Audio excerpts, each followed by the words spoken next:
Hey, what's up? It's Andres de Leon, and we're back with another video. And we're going to talk about a little book called The 48 Laws of Power. So I was just laying down in my bed. Then I saw the book, and I was like, you know what? I want to talk about this because I read this when I was a junior in high school. I was like 16 or 17. Right now I'm 19. I'm a freshman in college. So it's been a while. And I saw a reel recently where I think it was Jay Waller. I think that's his name. So it's the cowboy guy. He was talking about this book like it's the freaking like it's gonna make you levitate or some shit. That's a dark fucking book. Super dark. In fact, I started reading that book and I quit reading. I got about a quarter way through and was like, bro, I don't want to hear any more of this shit. Bro, that book, bro. Look, if you read that book and you don't like check yourself a little bit, you might be a psychopath. Oh yeah, or a sociopath. That book is dangerous.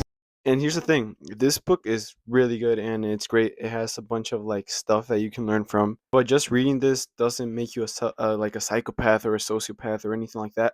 If you do use these techniques in the wrong way, you could, use it for the bad things. But the whole purpose of reading this book and getting the information from this book, from what I've heard, is, and I've used it, is kind of like know when people are trying to take advantage of you and trying to manipulate you, and that way you can spot them and you can either get out of that situation or use better tactics if you find a situation where someone's trying to use like any of the techniques that this book talks about. But you're going to be able to spot people using these strategies on you, and I mean, you're just going to be like, bro, for real. And there's going to be instances where you're going to actually have to use these strategies too, right? But as long as they're not like for something evil or they have like negative intentions behind it, I mean, it's fine. You know what I'm saying? I would say if you're in high school, in college, or you're starting your career, I would definitely read this. But the thing is, like, if you've been in the real world, if you've had a job, if you've been outside, you know how people work.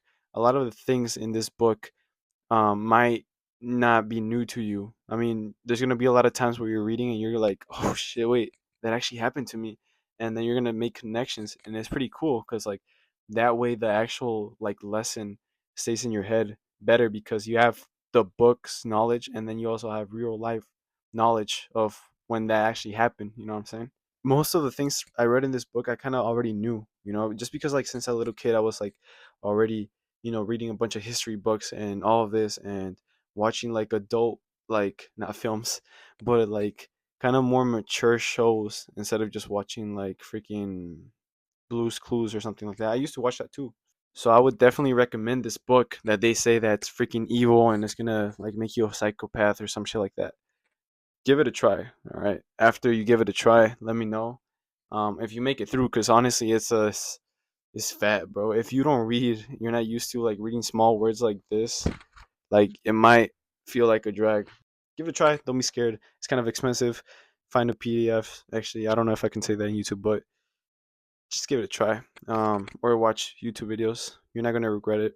And if you already read it, let me know what you think down in the comments. Like and subscribe. See you on the next one.